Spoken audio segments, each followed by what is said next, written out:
네, 오늘은 사도행전 시리즈 34번째 시간 로마로 가는 길이라는 제목으로 함께 은혜 나누겠습니다.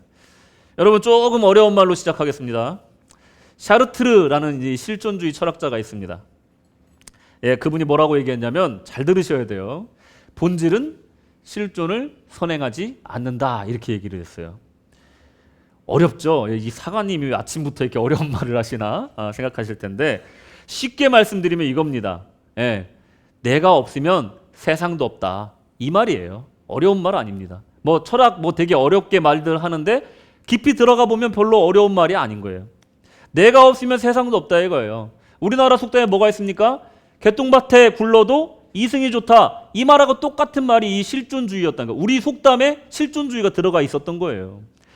자, 본질이라는 것이 무엇이냐? 바로 목적입니다. 목적. 이 땅에 온 목적. 실존이라는 게 무엇이냐? 생존이고 존재예요. 여러분 모든 사물에는 그 만들어진 목적이 있지 않습니까? 책상, 의자는 앉는 목적이 있고요. 이 책상은 그 앞에 앉아서 어떤 작업을 할 수 있는, 공부할 수 있는 목적으로 만들어진 거예요. 근데 인간이라는 존재는요, 그 목적이 없다는 거예요. 이 실존주의가 그래요. 제가 그러는 게 아니고. 실존주의에서는 인간은 그냥 던져진 존재라고 얘기를 합니다. 그러니까 인간은 원래부터 애시당초 그 목적이라는 게 없었다는 거예요. 그저 던져진 존재로서 모든 선택의 조합이 인생이다 라고 말하는 게 이 샤르트르가 얘기하는 실존주의입니다. 여러분 굳이 어려운 철학을 언급하지 않더라도 이 세상엔요 실존주의자들과 그렇지 않은 사람으로 나눠지는 것을 우리가 쉽게 발견할 수가 있습니다. 무슨 말이냐? 내가 이 땅에 온 목적이 분명히 있다라고 믿는 사람들과, 그리고 나는 그저 던져진 존재야, 그냥 행복하게 살면 그러다가 죽으면 되는 거야 라고 생각하는 이 두 부류로 세상은 나눠진다는 거예요. 여러분 우리는 지난 2년 동안 누가복음 시리즈를 통해서 하늘로부터 보내지신 독생자의 일생에 대해서 우리는 배웠습니다. 그리고 지금은 우리는 또 사도행전 시리즈를 통해서 그 독생자를 믿는 사람들이 그 후에 인생이 어떻게 변해왔는지 사도들과 성도들과 또 바울 사도를 통해서 우리가 살펴보고 있습니다. 사도 바울은 어떤 사람이었나? 바로 그 보냄에 대한 목적에 대해서 정확히 알고 있는 사람이었다라고 평가할 수가 있습니다. 여러분들은 어떻습니까? 바울의 인생은 그야말로 본질적으로 목적적으로 하나님의 목적에 충실한 삶을 산 사람이다 라고 말씀드릴 수 있어요. 바울의 여정은 그 하나님의 동행함으로써 존재 가치가 있었다. 하나님과 동행하지 않으면 가치가 없는 인생으로서 그는 자기의 인생을 평가했다라는 겁니다. 여러분 오늘 설교를 통해서 여러분들의 본질적인 목적에 대해서, 그리고 여러분들의 본질적인 존재에 대해서 사유해 보시는 시간 가져보시기 바랍니다. 로마로 가는 길 첫 번째, 본질적 명령에 따라서 로마로 간다. 저희가 이제 최근 몇 주 동안에 이 바울이 법정에 서는 이야기, 유대인들에게 고발당해서 이 법정에서 변론하는 장면을 계속 살펴보고 있잖아요. 여러분 지난주 설교 기억나십니까? 또 이러면 또 조용히. 지난주 설교 기억나십니까? 하면 그때부터 표정이 딱 얼마나 재밌는 줄 아세요? 제가 앞에서 여러분들 얼굴 보면요 막 웃고 있다가 지난주 설교 기억나십니까? 그럼 딱 이렇게 돼요. 지난주 설교 선하게 살아야 되는데 하나님이 인정하는 선함이 뭐였어요? 의와 자비로서 사랑함, 그리고 또 뭐였어요? 겸손히 하나님과 동행함. 이것이 선한 삶이라고 그랬잖아요. 그리고 어떻게 살으라고 그랬어요? 의롭게. 그리고 또 뭐였어요? 뭐였어요? 절제. 그리고 다가올 심판을 생각하면서 살으라. 이렇게 말씀을 드렸죠. 이제 기억나시죠? 끄덕끄덕 하시네. 이제 끄덕끄덕 하셔요. 지금도 기억 안 나시는 분들은 한번 좀 가서 유튜브 가서 다시 한번 들어보시기 바랍니다. 굉장히 중요한 말씀이었어요. 우리의 큰 범위 안에서 참 우리 인생의 방향성을 잡아주는 말씀이었기 때문에 지난주 말씀 참 중요했다고 생각합니다. 그러니까 바울이 법정에서 이게 변론하는 모습 우리가 지켜봤는데 이 변론에 어떤 의미가 있을까? 그것을 통해서 느끼는 감정이 어떤 것인가 한번 생각을 해봤습니다. 먼저 이 변론은 바울의 이 진실되고 선한 양심과 복음에 대한 순수한 의도를 우리가 볼 수 있었습니다. 내가 다른 뜻이 없다. 나는 하나님의 목적에 맞춰서 이 복음을 전파하는 일에만 전념했는데 내가 무슨 죄가 있겠는가? 이 얘기를 변론하고 있는 거예요.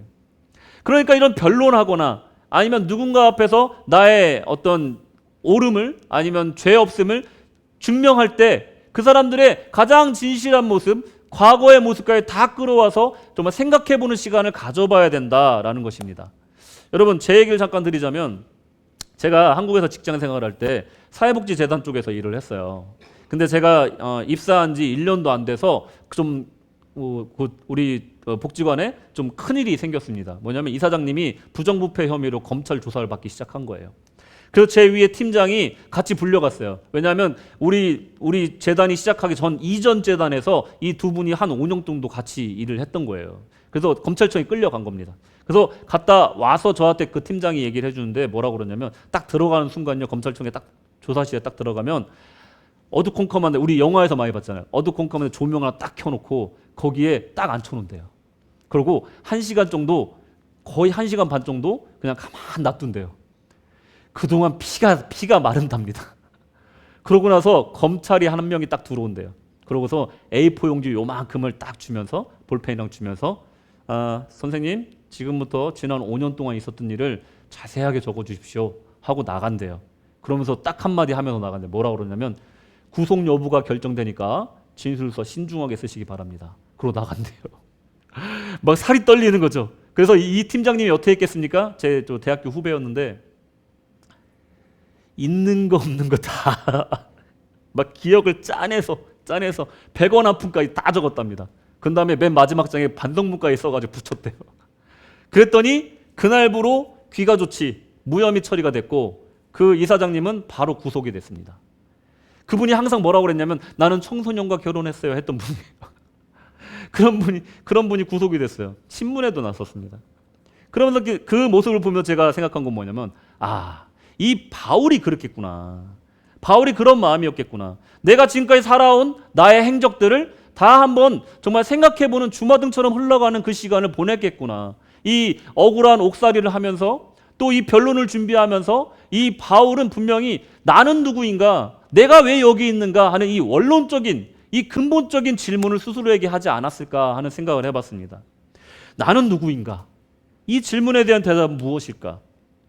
우리가 너무나 잘 알고 있지만 바울은요, 유대인이자 바리새인이었습니다. 5절에 보시면요, 일찍부터 나를 알았으니 그들이 증언하려 하면 내가 우리 종교의 가장 엄한 파를 따라 바리새인의 생활을 하였다 할 것이라. 여기서 우리 종교라는 유대교를 말하는 거예요.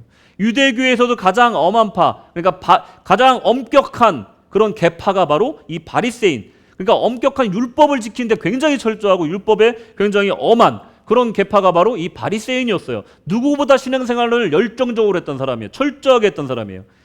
그 엄격함이 얼마나 철저했으면 유대인들도 이 바리새인이 어떠한지를 다 알 정도였어요. 바울은 그러면 그 중에서도 가장 열정적인 사람 중에 하나였습니다. 무슨 말입니까? 바울은요, 예수님 만나기 전에 유대인이었고 열정적인 바리새인이었다. 근데 변론을 준비하면서 내가 이렇게 변했구나, 예수님 만나고 나서 내가 이렇게 변했구나 하면서 떠올렸던 말씀이 뭐냐면 사도행전 9장 15절 말씀이었어요. 다 같이 읽겠습니다. 시작. 주께서 이르시되 가라, 이 사람은 내 이름을 이방인과 임금들과 이스라엘 자손들에게 전하기 위하여 택한 나의 그릇이라. 아멘. 이거보다 확실한 목적이 있을까요? 바울은요, 유대인이자 바리새인으로서 하나님을 정말 지극정성으로 섬겼던 사람입니다. 그리고 열정적으로 그 말씀대로 살려고 노력했던 사람이에요. 근데 예수님을 만나고 나니까 본질적인 질문을 얻게 된 거예요. 본질적인 명령을 다시 받게 된 겁니다. 아주 명확한 명령을 받게 된 거예요. 그것은 뭐였냐면 이방인의 사도로서 임금들에게 전하고, 그리고 이스라엘 백성, 자기의 동족에게 전하는 역할을 맡게 된 거예요. 예수님 만나고 보니까 내가 원래 생각했던 그 철저하게 지키던, 목숨과 같이 지키던 그 명령이 바뀐 겁니다. 이 예루살렘에 와서 이 법정에 서기 전까지 바울은요, 이방인의 사도로서 열심히 복음을 전파하고 정말 그 소아시아 지역을 다 누비고 다녔어요. 그리고 예루살렘에 왔어요. 왔더니 이제 로마로 가라 하셨는데 붙잡아 놓는 거예요. 아니, 이게 어떻게 된 것이냐. 하나님은 분명히 나를 로마로 가라 하셨는데 내가 붙잡혀 있는 거예요. 근데 알고 봤더니 이 붙잡은 목적 또한 이 말씀, 사도행전 9장 15절 말씀을 이루기 위함이었다는 것을 나중에 알게 됩니다.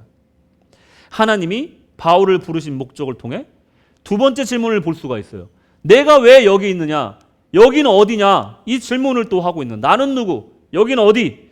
하나님의 택한 그릇으로서 이방인과 임금들과 이스라엘 자손들에게 전하기 위해서 이 택한 그릇인 바울이 왜 여기 있냐 이거예요. 왜 감옥에 왜 붙들려 있냐 이거예요. 근데 바울이 생각해 보니까 막 변론할수록 또 법정에서 누구를 만날수록 점점 깨닫는 것이 있었는데 그것이 뭐였냐면 본질적인 명령.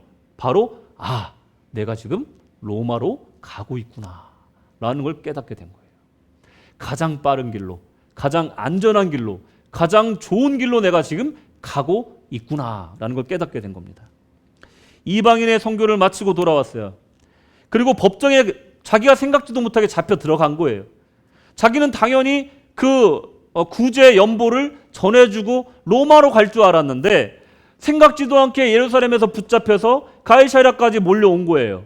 그런데 그것이 하루 이틀이 아니라 오랫동안 억울한 옥살이를 하게 된 겁니다.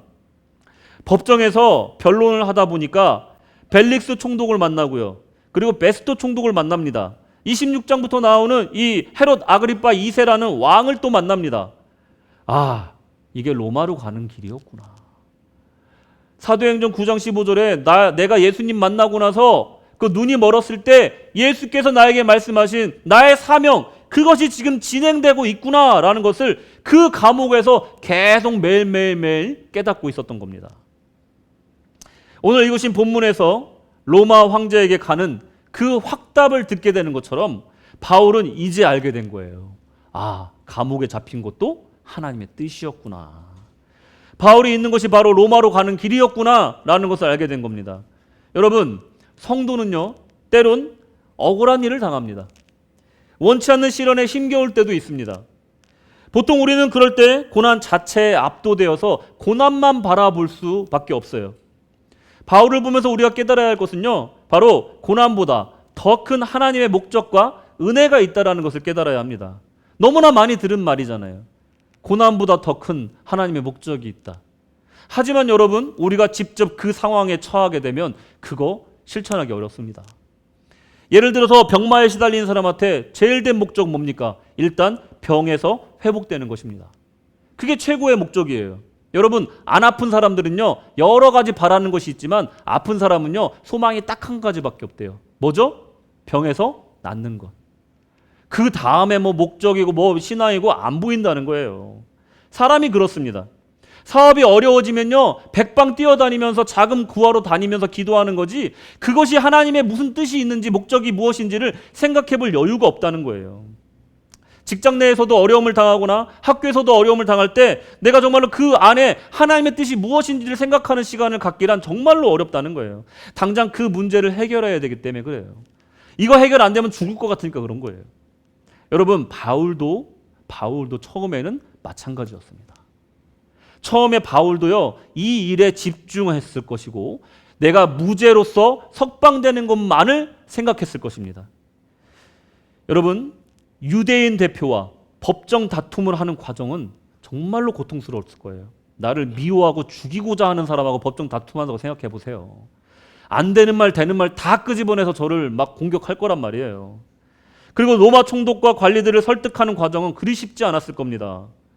내가 아무리 죄를 짓지 않았더라도 그 정치적 이유 때문에 붙들어 두는 그 사람들이 무슨 이유로 나를 풀어주겠습니까? 스트레스가 엄청났을 겁니다. 그런데 그의 변론은 나중에 어떻게 됐습니까? 그렇게 열심히 준비한 것이 사실은 내가 풀려나기 위해서 준비한 것이지만 나중에 돌아보니까 그것이 나의 간증이 되었어요. 그것이 나의 전도가 되었던 것입니다. 여러분, 하나님은 이런 식으로 일을 하신다는 거예요. 우리의 생각은 이렇게 제한적이라는 겁니다. 하나님은 높으신 뜻이 있고 하나님 기쁜 생각이 있으며 우리의 생각은 그 생각을 따라가기엔 너무나 부족하다는 것을 이럴 때마다 우리가 체험하는 거예요. 바울의 이 열심이 사실은 하나님의 일로 연결될 줄 누가 알았겠습니까? 결과적으로 하나님이 바울을 택하여 부르신 목적에 맞게 쓰임받게 됐습니다. 여러분, 고난은 본질이 아님을 우리가 믿어야 됩니다. 고난은 본질이 아닙니다. 하나님의 목적이 본질인 줄로 믿으시기 바랍니다. 로마로 가는 길에 우리가 만날 수많은 고난과 그리고 억울한 일과 예상치 못한 우여곡절을 한번 생각해 보십시오. 그것은 비본질입니다. 굉장히 현혹적인 거예요. 우리의 눈을 속이는 것들입니다. 여러분을 둘러싸고 있는 수많은 사건과 사고, 고난, 이것들은 본질이 아니라는 것이에요. 무엇이 본질인지 우린 꼭 생각해보는 시간을 가져야 되고 기도해 봐야 된다는 겁니다. 세상의 모든 사건과 사고 그리고 모든 역사들은 결국 하나님의 뜻과 목적으로 수렴이 된다는 거예요.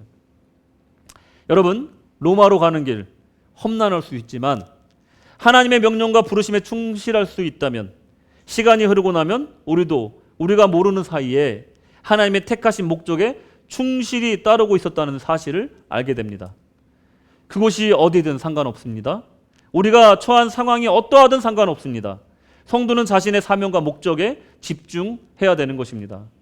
그것이 어둡고 외로운 감옥이라도 말입니다. 여러분, 본질은 목적입니다. 비본질에 현혹되지 마시기를 권면드립니다.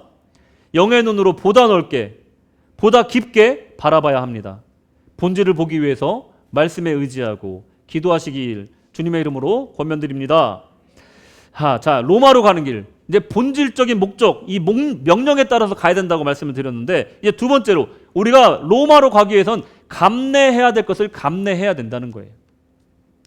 이제 벨릭스 총독은 바울의 변론 이후로 아무런 결정을 내리지 않습니다. 무죄임을 알면서도 아무런 결정을 내리지 않고 떠나버려요. 27절에 보시면 다 같이 읽겠습니다. 시작.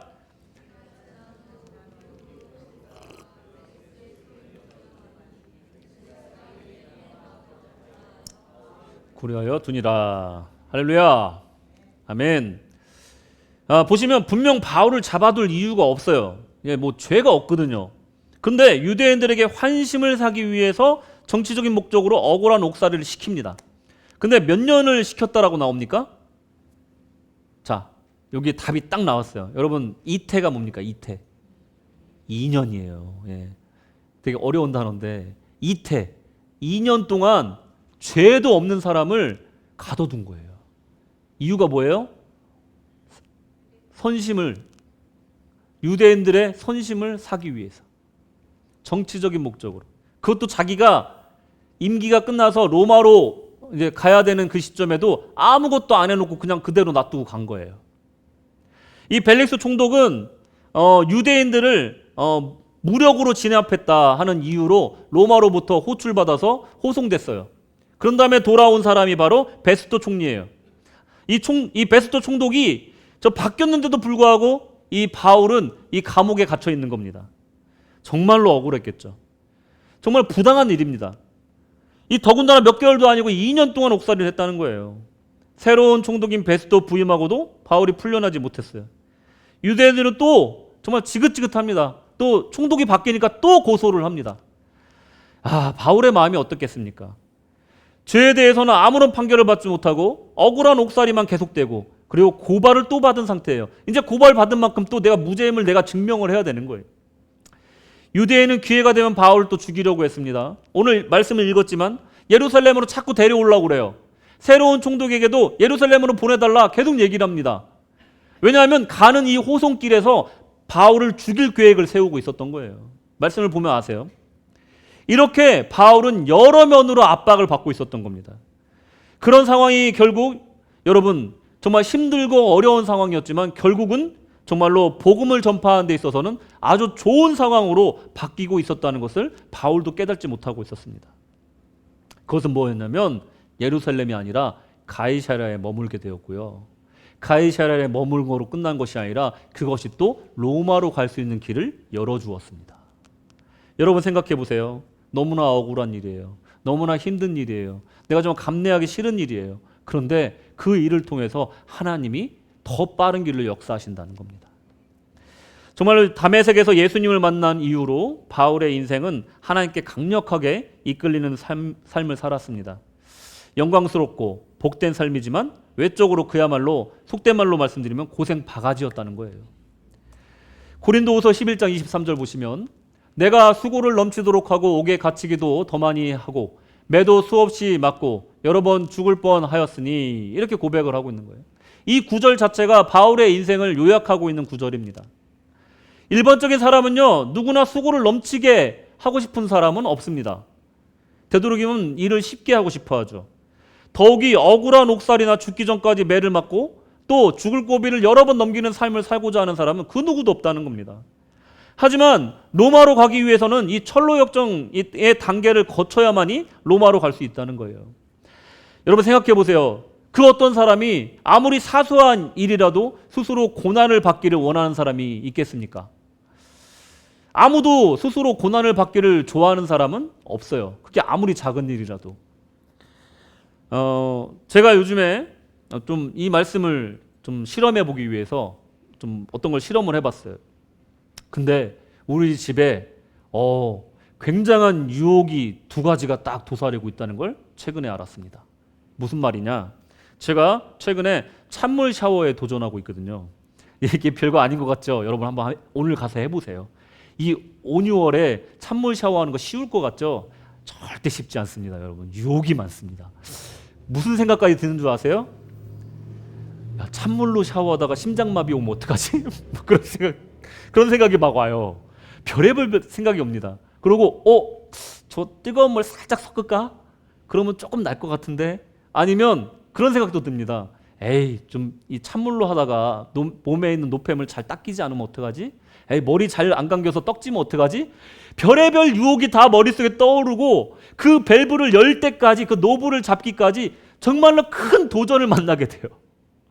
그래서 딱 찬물을 틀었어. 정말 용감하게 딱 틀었어요. 딱 첫 그 찬물을 탁 맞이했을 때 기분이 좋겠죠? 절대 아니죠. 바로 후회합니다. 내가 왜 찬물로 샤워를 하려고 했지? 바로 자동으로 뜨거운 물 노브에 손이 가 있습니다. 근데 손을 쳐버리는 거예요.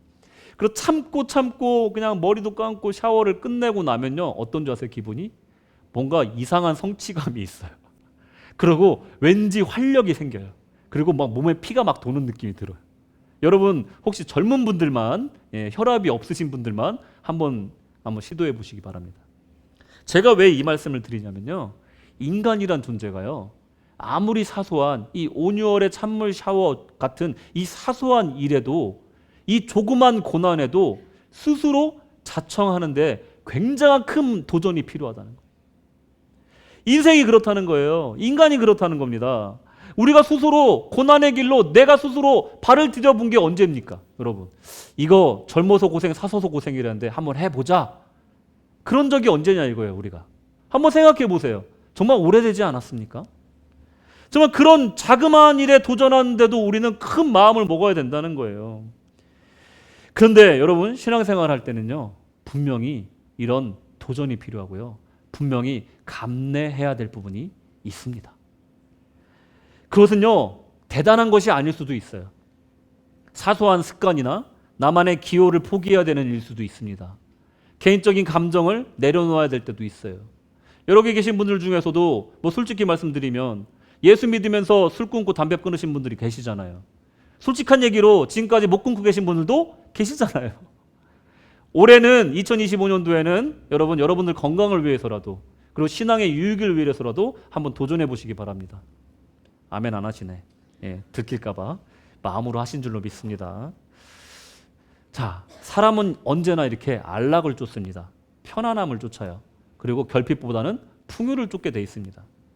조금이라도 불편하고 결핍된 길을 원치 않는다는 거예요. 바울이 살아왔던 인생을 돌아볼 때 바울 성격 어떻습니까? 분명히 정의심에 불타는 사람이에요. 아무 죄 없이 감옥에 갇혀 있는 상황이 견디기 힘들었을 겁니다. 하지만 바울은 억울한 감옥 생활을 해야만 했어요. 감내해야만 했습니다. 왜냐하면 평소에는요, 이 대제사장, 유대인 대표, 그리고 총독들, 헤롯 왕, 그의 가족들, 평소에는 바울이 아무리 전도하려고 애를 쓰고 애를 써도 만날 수 없는 사람들이에요.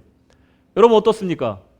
감내하지 않아도 되는 감옥 생활을 했더니 내가 평소에 만나지 못하는 총독들과 유대인 대표들과 그리고 왕까지, 그의 가족까지 만나서 심지어는 전도까지 할 수 있는 기회의 문이 열렸더라는 겁니다. 여러분, 무엇인가 작은 십자가를 우리가 감내하는 순간 우리 안에 하나님의 사명의 문이 열린다는 거예요. 하나님의 나라가 우리 땅에 임한다는 겁니다. 감내하는 사람 앞에 하나님의 역사가 나타난다는 겁니다. 여러분, 바울이 감내했던 것 바로 그것입니다. 신앙생활하면서 좋은 것들만 누리기를 원하는 태도에 대해서 여러분들 어떻게 생각하십니까? 대형교회가 갖고 있는 좋은 시스템과 교육을 누리고자 교회를 자주 옮기는 그런 태도에 대해서 여러분들 찬성하십니까? 우리가 감내해야 될 것이 있습니다. 우리 구세군 시드니 한인교회에 있으면서 우리가 감내해야 될 부분이 있어요. 뭔가 손해봐야 될 것들이 있다는 거예요. 우리가 다른 곳에 가면 누릴 수 있는 것인데 우리 교회를 다니기 때문에 우리가 감내해야 될 부분이 있더라는 거예요. 그러면 그 감내함이 기쁨으로 감내할 때 하나님께서 분명히 축복하여 주실 줄로 믿습니다. 그것이 바로 신앙생활이라는 거예요. 여러분, 사진을 하나 보여드릴게요. 한번 보세요. 이게 무슨 사진인 것 같으세요? 아시는 분? 보신 분도 계실 거예요. 네, 이게 무슨 사진입니까? 동물이 보이죠? 네, 사람인 것 같기도 하고, 일부 예배에서는 뭐 사람이라고 그러더라고요. 네, 저 뒤에 있는 한 마리가 이제 사람이라고 그러는, 저기 있다간 잡아먹히죠. 네. 늑대 무리가 항상 이동할 때 이런 식의 대형으로 이동을 한다고 해요. 늑대가 되게 영물이라고 하잖아요. 되게 똑똑하다고 하잖아요. 또 단체 생활을 하고. 저 앞에 있는 세 마리가 어떤 늑대인 것 같으십니까? 맞춰보세요. 예? 연장자. 예, 보셨네. 예. 저 세 마리가요, 저 무리에서 가장 나이 많고 약한 늑대입니다. 보통 무리의 리더가 앞에 선다고 생각할 수 있지만 그렇지 않아요. 그 다음 5마리는 뭔 것 같으십니까? 예? 그 다음 5마리, 저기 세컨 그룹. 그 무리에서 가장 젊고 강한 5마리. 차세대 리더예요. 차세대 리더. 그리고 그 다음에 아이와 또 여자들. 그 다음 맨 뒤에 한 마리. 누굽니까? 알파메일. 리더인 거예요. 리더. 자, 이게 무슨 뜻입니까? 대부분의 성장하는 교회, 잘 굴러가는 교회, 대부분 이런 모습을 띠고 있다는 거예요. 여러분, 운동팀도 마찬가지예요. 스포츠 팀들도요, 베테랑들이 있고요, 중간 형님들이 있고요, 루키들이 있어서 이 신구 조화가 잘 되는 팀일수록 뭐 금메달도 따고 은메달도 따고 좋은 성적을 낸다는 거예요. 교회도 마찬가지라는 겁니다. 정말로 정말 잘 되는 그런 교회는 이런 구조를 띠고 있다는 거예요. 무슨 의미냐?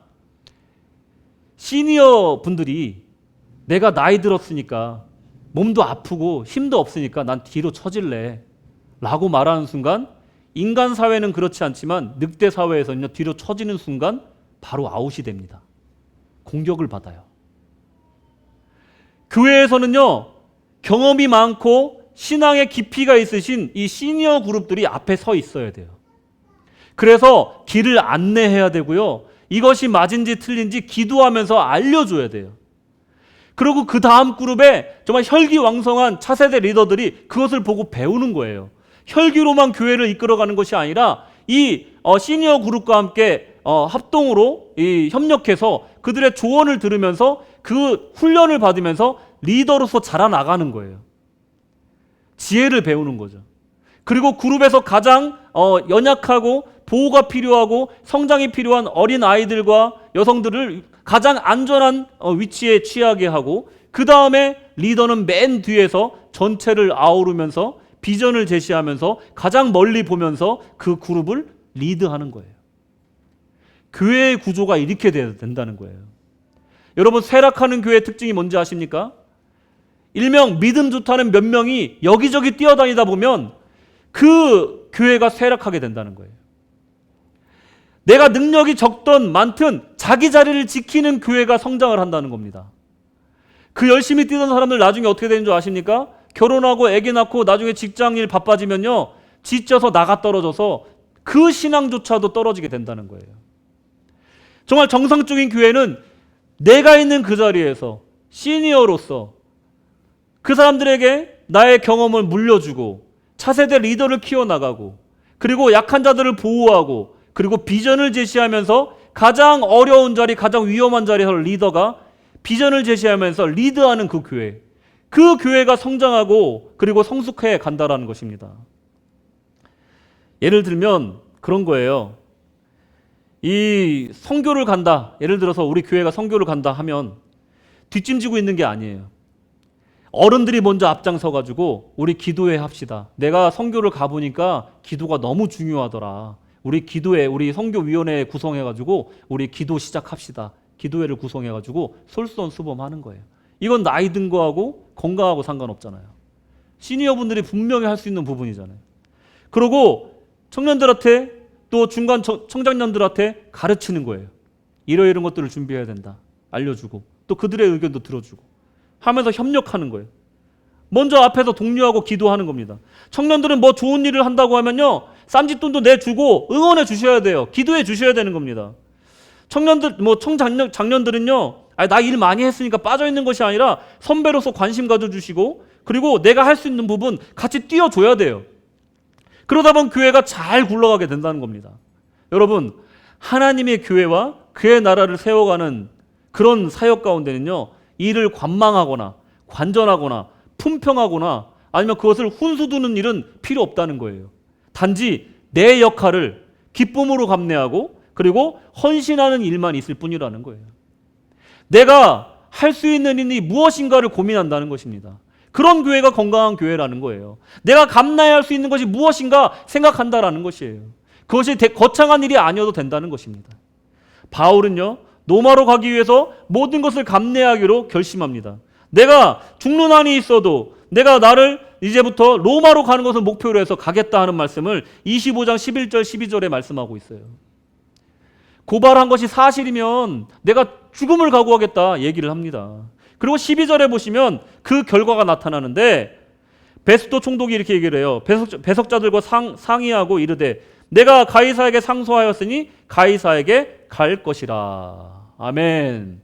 드디어 확답을 들은 거예요. 판결을 받은 겁니다.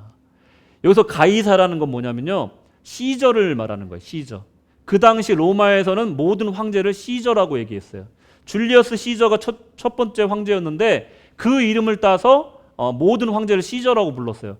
그것을 가이사라고 이제 성경에선 번역을 한 거죠. 그러니까 로마 황제에게 갈 것이다. 꽝꽝꽝 끝난 거예요. 이제 로마로 가는 길이 열린 겁니다. 바울의 이 결연한 마음, 감내하겠다는 이 마음, 이것이 곧 하나님께 전달이 되었고 하나님의 역사가 이제 완성이 되고 있는 것입니다. 그는 자신이 사울일 때부터 철저하게 지켰던 하나님의 율법을 지켰듯이 이 새로운 하나님의 본질적인 명령을 철저히 따랐고 그에 따른 모든 고난과 핍박을 기꺼이 감내하기로 하니 로마로 가는 길이 열렸다는 것입니다. 자, 마지막으로 로마가 아닌 하나님의 뜻. 여러분, 미국의 1940년도에 당시에 세계에서 네 번째로 길었던 튼튼한 타코마 다리가 무너졌습니다. 아주 튼튼한 현수교였습니다. 무너질 리가 없는 그런 다리였어요.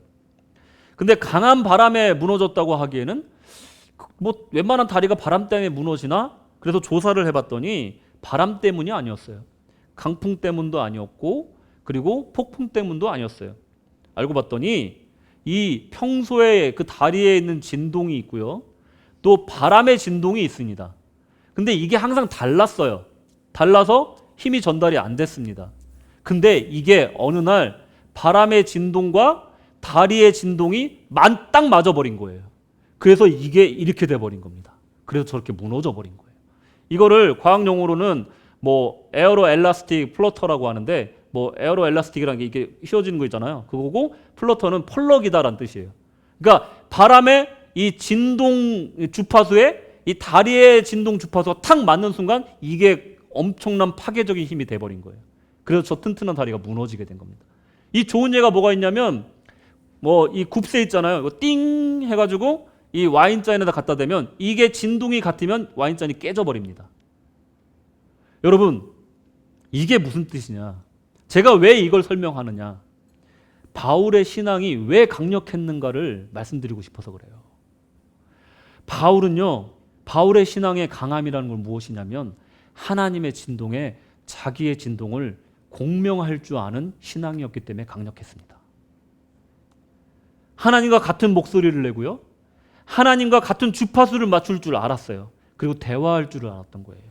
그분의 뜻에 나의 뜻을 맞출 줄 아는 사람이었기 때문에 그 인생에 강력한 역사가, 강력한 공명이 일어날 수 있었다라는 것입니다.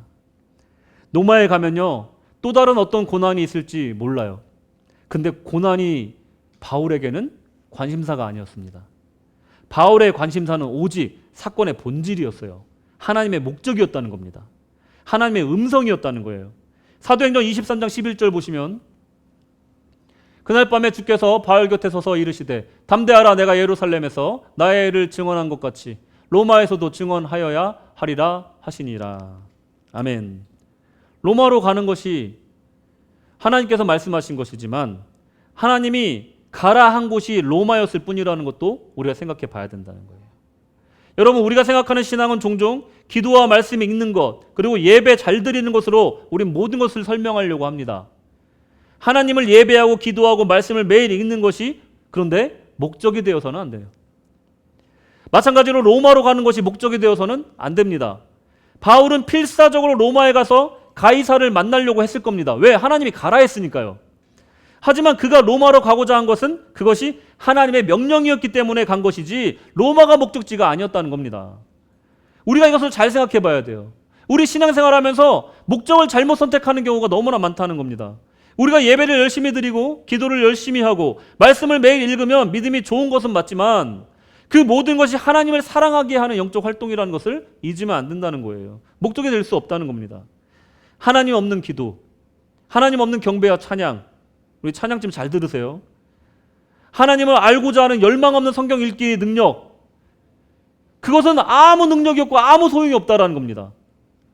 우리가 이 모든 영적 활동을 통해서 얻어야 할 것은 무엇이냐? 그것은 하나님이 나에게 향한 소망이 무엇이냐, 하나님의 주파수가 무엇이냐, 하나님의 음성이 무엇이냐, 이것을 깨닫는 것이라는 겁니다. 여러분, 저는 설교자로서 가장 행복한 순간이 언제이신지 아십니까? 제가 가장 행복한 순간, 설교자로서 설교를 끝나는 시간? 그건 여러분들이 가장 좋아하는 시간이고 저는 설교가 끝나고 나면 참 아쉬워요. 이 말씀도 전했어야 되는데. 아주 무서운 말씀이죠. 얼마나 길게 하려고. 그죠? 근데 제가 정말 행복한 순간은 이때입니다. 사관님 정말 오늘 설교 너무 은혜 받았습니다. 사관님 설교 너무 잘하시는 것 같아요. 이러면 참 기분이 좋기는 하지만 제가 더 듣고 싶은 말이 있어요. 사관님 설교 듣고 제가 기도 많이 했습니다. 사관님 설교 듣고 정말 마음속에 정말로 뭔가 울림이 있었습니다. 그래서 기도해 봤더니 제가 주일학교 교사로 봉사하기로 했습니다. 청년부 교사로 지원했습니다. 학생부를 돕기로 했습니다. 또 교회에서 봉사하기로 했습니다. 교회에서 선교 사역을 한다고 하는데 제가 열심히 그 재활용 병도 모으고요. 또 용돈도 많이 모아가지고 또 내년에 애뉴얼 리브는 선교를 위해서 제가 빼놨습니다. 이런 말을 들으면 정말 목회자로서, 설교자로서 정말 너무나 뿌듯하고 보람이 돼요. 왜 그런지 아십니까? 내 말을 잘 들어서 순종해서가 아니에요. 목회자 말 잘 들어서 기쁜 게 아닙니다. 한 사람의 성도가요, 드디어 하나님의 음성을 듣기 시작했다. 그 진동어에 맞춰 공명하기 시작했구나. 떨리기 시작했구나. 삶 속에서 역사가 일어나고 있구나 싶어서 기쁘다는 겁니다. 여러분, 나의 목적과 한번 잘 생각해 보세요. 가슴에 손을 놓고 생각을 해보세요. 나의 목적과 하나님의 목적 앞에서 우리는 어떤 자세를 지금까지 취해왔습니까? 나의 목적과 하나님의 목적 앞에서 우리는 언제나 하나님께 양보를 구하지 않았습니까? 여러분, 이제는 하나님의 뜻 가운데 겸손히 그 주파수에 맞춰야 될 줄로 믿습니다. 결론입니다. 로마로 가려면요, 본질에 집중해야 합니다. 목적에 집중해야 된다는 것입니다. 나를 택하여 쓰시고자 하는 용도가 무엇인지 집중해야 된다는 것입니다. 또한 로마로 갈 때 우리에게 주어진 고난과 작은 십자가들을 감내해야 합니다. 로마로 가는 길에는 왕도가 없습니다. 로마로 가기 위해서는 거쳐야 될 철로 역정이 있을 뿐입니다. 기쁨으로 기꺼이 감내하시기 바랍니다. 또한 하나님이 로마로 가라 하니 로마로 가는 것이지 로마로 가는 것이 목적이 되어서는 또 안 됩니다. 가장 중요한 것이 무엇입니까? 하나님의 음성을 듣는 것입니다. 하나님의 진동에 맞춰서 우리가 공명하는 것입니다. 그래야 우리 삶 속에 아름다운 음악이 울려 퍼지고 그 삶 속에 강력한 역사가 공명하여 나타날 줄로 믿습니다. 오늘 여러분께 권면드립니다.